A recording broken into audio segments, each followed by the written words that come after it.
As the first light of June 13, 1944, broke over the glassy waters of Toi Anchorage in the far reaches of the southwestern Philippines, a mighty armada stirred to life.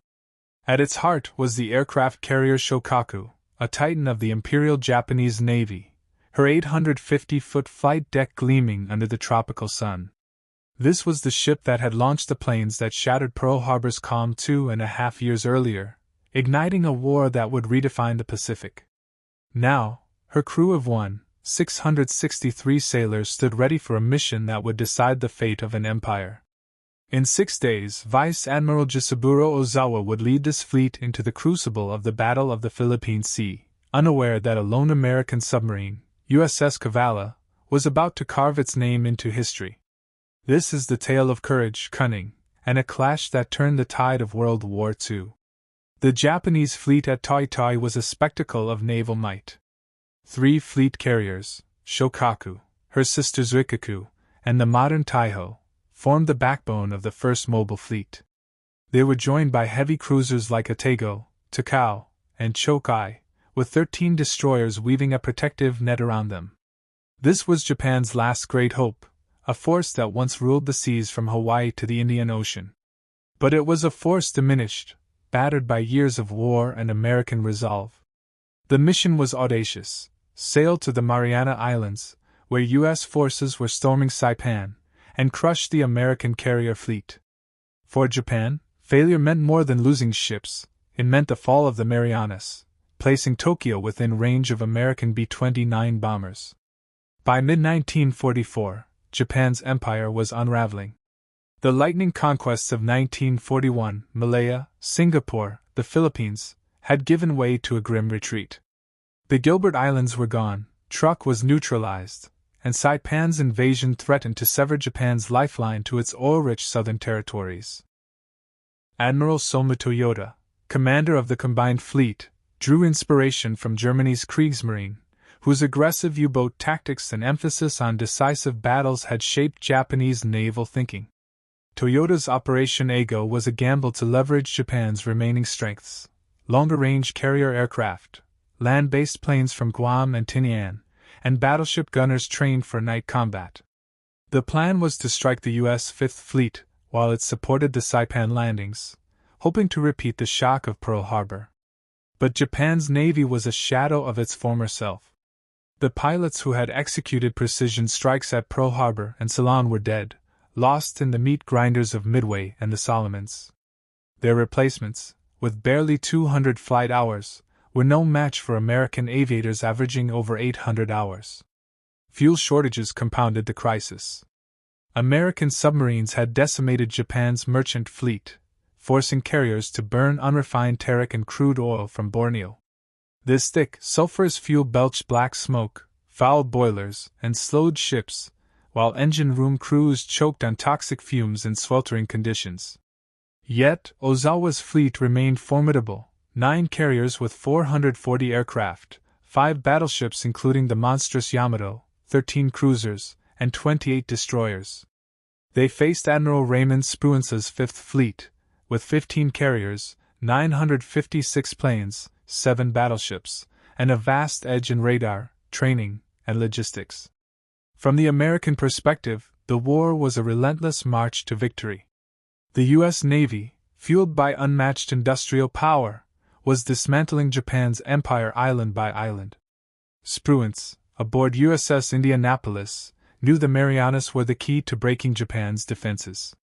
Saipan's capture would bring Tokyo within bombing range, a prospect that electrified American planners and terrified the Japanese.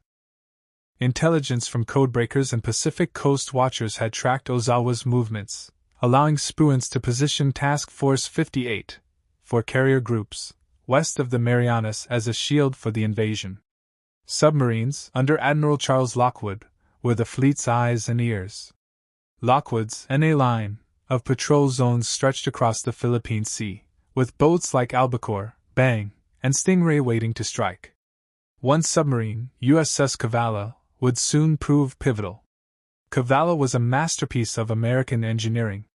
A Gato-class submarine, built in Groton, Connecticut, she was commissioned in February 1944. At 311 feet long and 526 tons, she was sleek and deadly, powered by diesel engines for 20-knot surface sprints and electric motors for silent underwater stalking. Her 10 torpedo tubes carried Mark 14 torpedoes, now reliable after early war fixes, each with a 643-pound warhead capable of shattering a carrier's hull. Her crew of 72, led by Lieutenant Commander Herman Kostler, a 36-year-old Ohioan and Naval Academy graduate, was a brotherhood forged in the claustrophobic confines of submarine life. Every man was trained to operate every system, from sonar to torpedoes, knowing a single mistake could doom them all. Cavalla's radar and torpedo data computer gave her a technological edge, making her a silent hunter in a vast ocean. Cavalla's first war patrol began on June 4, 1944, from Midway Island. Her orders: patrol the waters east of the Philippines, targeting Japanese shipping through the San Bernardino and Surigao Straits, vital arteries for Japan's war machine. The early days were a grind: night runs on the surface, daytime dives to avoid enemy planes. On June 14, a typhoon hit, with towering waves and howling winds battering the boat. Kostler submerged to ride out the storm, preserving his crew's strength. On June 15, a radio report from USS Flying Fish electrified the crew. A Japanese task force was steaming east. Kostler teamed up with USS Pipefish, sweeping the sea for the enemy.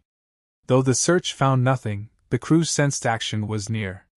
Late on June 16, Cavalla's radar detected a convoy, tankers escorted by destroyers, likely fueling Ozawa's fleet. Kostler stalked them through the night, but vigilant escorts and rough seas prevented an attack. The convoy slipped away, a missed opportunity that could have crippled Japan's carriers. On June 17, new orders from Lockwood sent Cavalla to a position 350 miles west of Guam. At 7:45 p.m., radar picked up a faint contact 30,000 yards away. As Cavalla closed in, the scope revealed a massive task force, at least one carrier, battleships or cruisers, and destroyers, heading for the Marianas. Kostler faced a gut-wrenching choice: attack now or alert Spruance. Duty won out. At 9:45 p.m., Cavalla surfaced, risking detection, to send a contact report. Large enemy task force, one carrier, several battleships or cruisers, course 045, speed 19 knots. Relayed to Spruance, this message triggered the Battle of the Philippine Sea. On June 19, as Japanese carriers launched their first strike, Cavalla found herself in the perfect spot. At 3:45 a.m., a Japanese plane buzzed overhead, forcing a crash dive. No bombs fell, and Cavalla survived. At 10:48 a.m., sonar detected high-speed screws. Kostler raised the periscope and saw Shokaku, her flight deck bustling with aircraft, escorted by a cruiser and destroyers. At 200 yards, with a destroyer threatening to block the shot, Kostler fired 6 torpedoes in a fan pattern, designed to ensure hits. Cavalla dove deep as the first explosion rocked the ocean, followed by 2 more. Aboard Shokaku, the torpedoes unleashed havoc. The first tore open her hull, flooding a boiler room. The second ignited aviation fuel, sparking fires that raged through the hangar deck. The third jammed her elevator, halting flight operations. Damage control teams fought valiantly, but the carrier listed heavily, her fate sealed. Cavalla faced immediate retaliation. Japanese destroyers unleashed a barrage of 105 depth charges, shaking the submarine to its core. Kostler dodged through depth changes and thermal layers, his crew enduring stifling heat and dwindling air. By 1:32 p.m., sonar picked up the sounds of Shokaku's hull breaking apart. At 2:08 p.m., massive explosions, likely aviation fuel igniting, confirmed her demise. At 3:01 p.m., Shokaku capsized and sank, taking 272 men, including Captain Hiroshi Matsubara, to the ocean floor. Only 570 survived, rescued by escorts. Cavalla surfaced at 7 p.m., her crew gasping for fresh air after hours of torment. Kostler's report: Attack Shokaku-class carrier, 3 hits, believe target sank.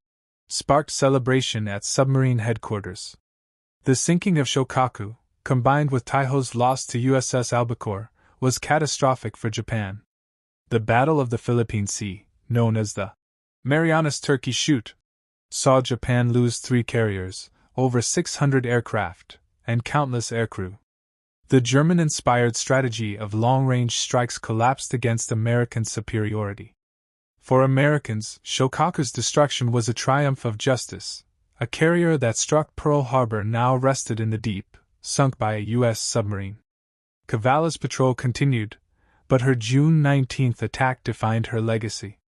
She earned a Presidential Unit Citation, and Kossler received the Navy Cross. The battle reshaped the war.